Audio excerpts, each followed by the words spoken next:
Please go check out the previous part to gauge your bearings. This Indian man that swore at me. I had to highlight that it was an Indian man for the reasons that I'm about to put forward now ahead. My experiences with Indian men, especially Indian men, have been exactly that. It wasn't a black guy that was that vitriolic. I've been really hurt by black men who long ago, by Debezi, there is a problem in the black community between men and women. There is this war in the black community. And it's cantankerous, it's ugly, it's muddy, and it's bloody.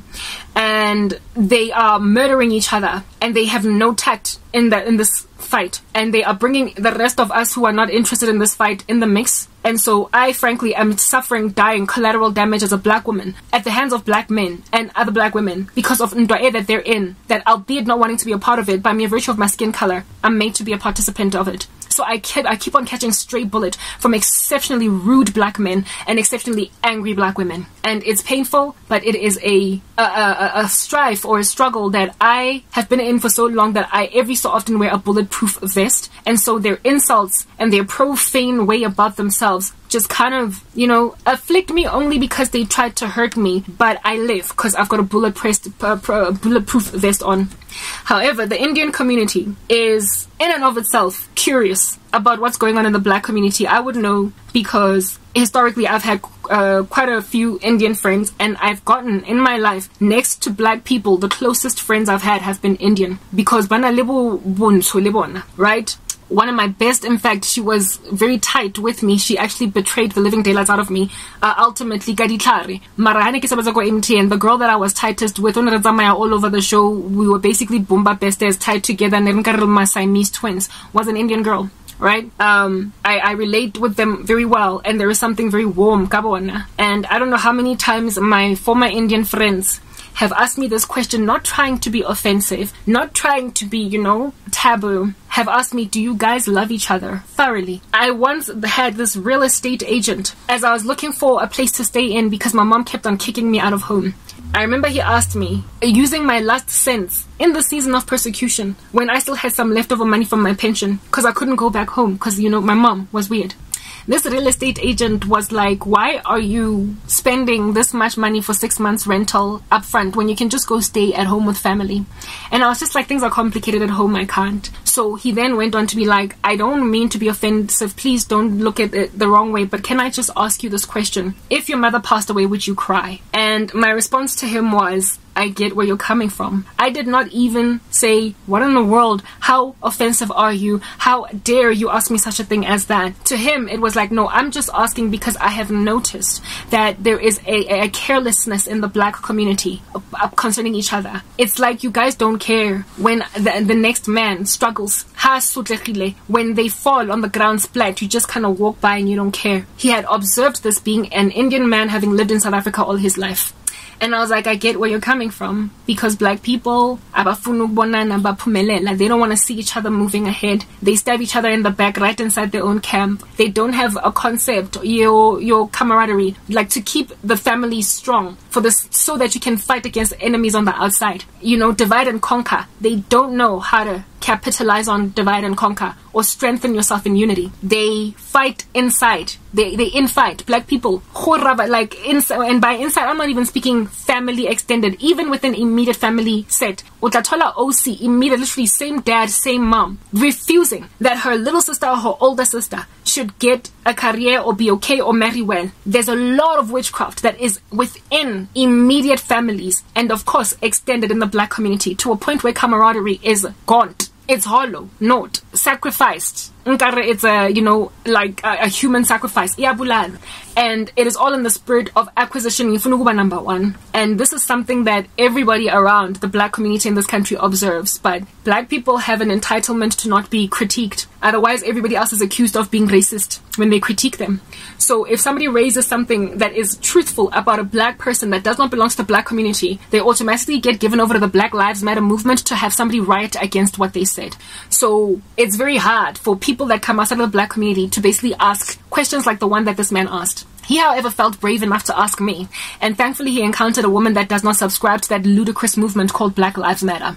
And I was like, I agree with you, because I was a victim of that defeatism in the black community, where abantu bethu, they will throw one another under the bus. That they're throwing under the bus, they literally can't afford to throw them under the bus because it's your direct immediate sibling.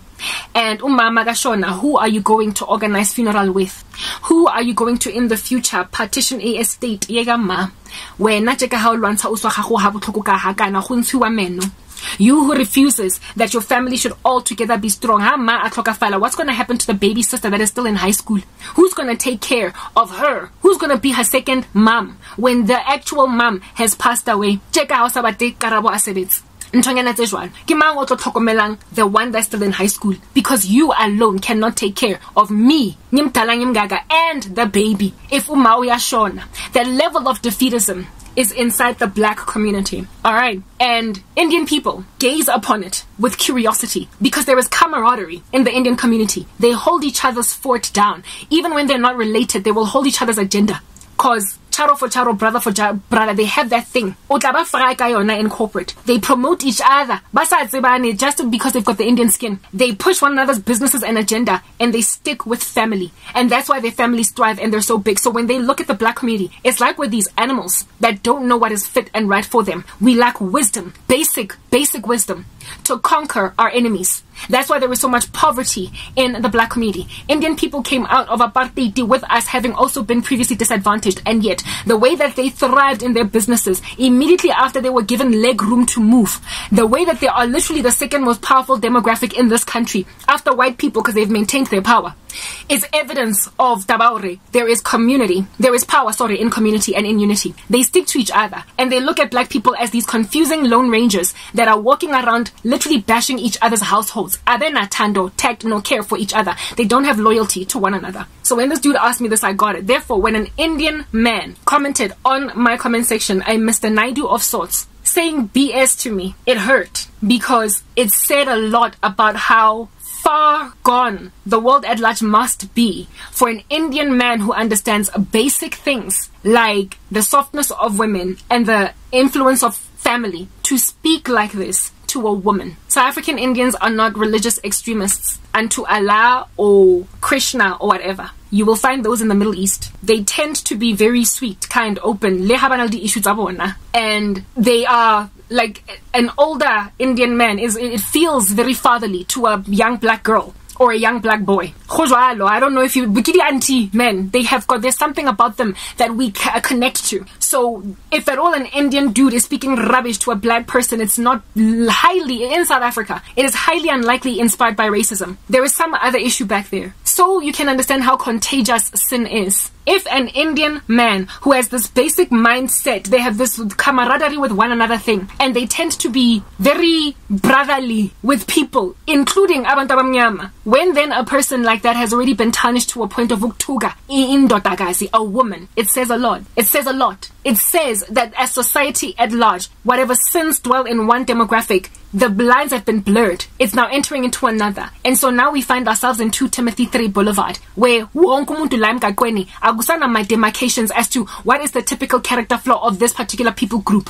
The defeatism and the harshness of black men, thanks to this gender-based violence culture in South Africa, has now apparently, allegedly, afflicted Indian men to a point where they also can now rock up and swear at women in a way that black men have given themselves a nice little reputation of doing very easily. It's influenced across cultures now. Meaning, what is there left for us to work with as Christians, as society? What is there to be salvaged when the bad habits of one group are now infecting another? Next part.